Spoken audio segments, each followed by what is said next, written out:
This is one of those sermons where when I start, you'll think, where's he going with this? So bear with me. I have been kind of chewing away at a memory from school.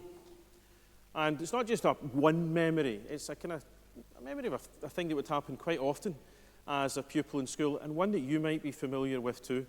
And if any of you have been teachers, you will certainly be familiar with this kind of memory.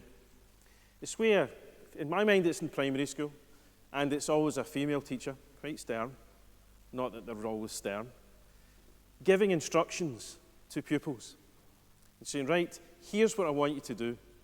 And no sooner has she started than they pick up the pencil and the paper and they start writing. And the teacher's like, whoa, wait, I've not finished. I've not finished giving you your instructions yet. Wait, put it down. Now, don't touch those pens. Look at me. Listen. And once I've given you all your instructions, then start. Many times did that happen to you as a pupil, where we were the ones who just straight away wanted to start getting our name, write the date, start going, and the teacher's like, no, I haven't given you all instructions yet. So you're going to go off half-cocked here. You're going to start, but you're not going to do this because you're not listening. And many teachers have found themselves saying the same thing. So where's he going with this? Well, we are the pupils, we are the disciples. Christ is the teacher. And he teaches us. And he tells us what to do. And he gives us instruction. And what do we hear? Well, first of all, we hear, love God and love your neighbour. And we heard St. John say that again, love your neighbour, as Christ has loved us. We say, right, I'll go on and do that. What else do we hear? Right, if I'm a Christian, if I'm a Catholic, I go to Mass. I'll say my prayers. Maybe fast as well. Give to the poor, do these things. All the things I must do. I hear that and I go on and do them. But what is Christ the teacher saying? Wait a minute. I've not finished. I've not given you the full instruction. Maybe we sometimes go off half-cocked. As Christians, we know what we must do, and so because of that, we go on and do it. But have we heard all of the instructions first? Have we taken the time to listen? And what is it we're not listening to? Well, we've heard what we have to do, and because that's human nature, we say, let's go on and do what we need to do. Is that what it means to be a Christian? Is being a Christian down to what I do? Or is it down to something else? Maybe I need to stop before I get on with the doing those things. Listen a bit more closely to the instruction that the teacher is giving me. And then maybe when it comes time to do those things, I'll do them better. Because what is Christ telling me? Before he says to me, go and do those things, he's saying, come and look. Come and see and come and listen. Don't be in such a hurry to do things. See what this is all about first. This, to me, is what Jubilee is about. This is why we have this celebration every 25 years. It's to say, would you just stop a minute? Just wait and remind yourselves what this is about. As Christians, we can be caught up in saying, here is what I must do. Here are my duties. Here are my obligations. And those are true, but they're not first. What comes first is what God has done and what God does.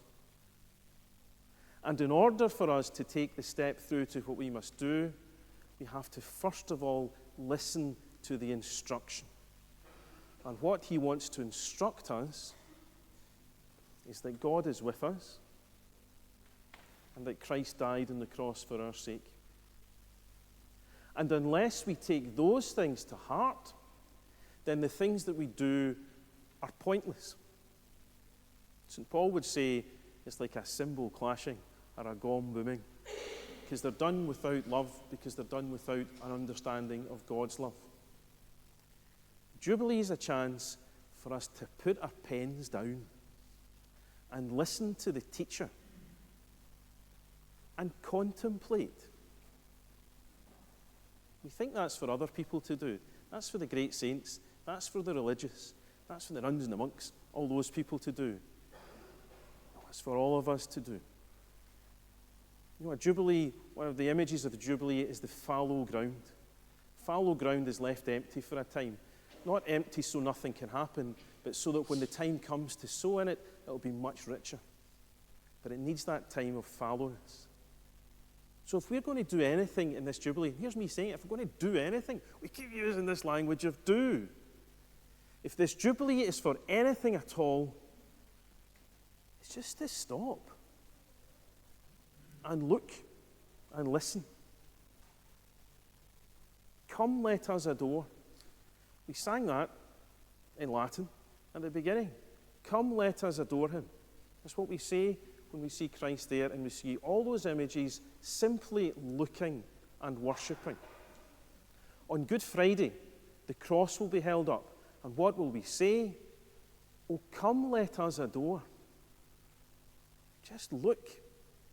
It doesn't start with what we do, and yet we do fall back into that so often. What does it mean to be a Christian? It means to do X, Y, and Z. No. What does it mean to be a Christian? It is to know that God has done these things for us. And that doesn't mean simply to be passive, but it means the more time we take to reflect and pray on this mystery, the other things will happen. Not because we force ourselves to do good deeds, but because they'll burst out of us anyway. When we start to listen to the stories of the adult Christ, there are times he will work miracles and he'll tell people, now make sure you don't tell anybody.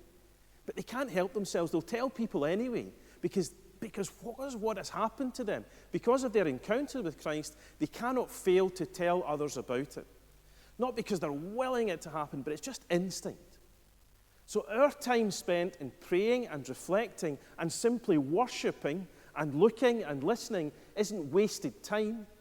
It's actually time that then builds up so that it bursts out into witness that is genuine, not forced out of fear because I want to avoid damnation, but there because it's a natural response to being loved. I love because I'm already loved. To know that first.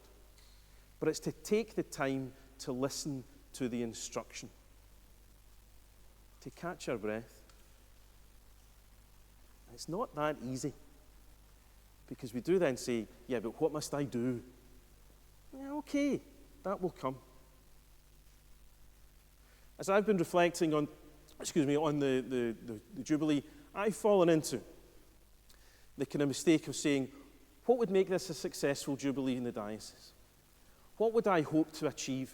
By the end of this year, what do I want to be able to say? Look where we have come. I'm not going to do that. I'm not going to review the Jubilee. I'm not going to look back and say, are there more people coming to Mass? Has this happened? Has that happened? That doesn't matter. What matters is what has already happened and what is already happening, which is that God is with us and that Christ died on the cross for our sake.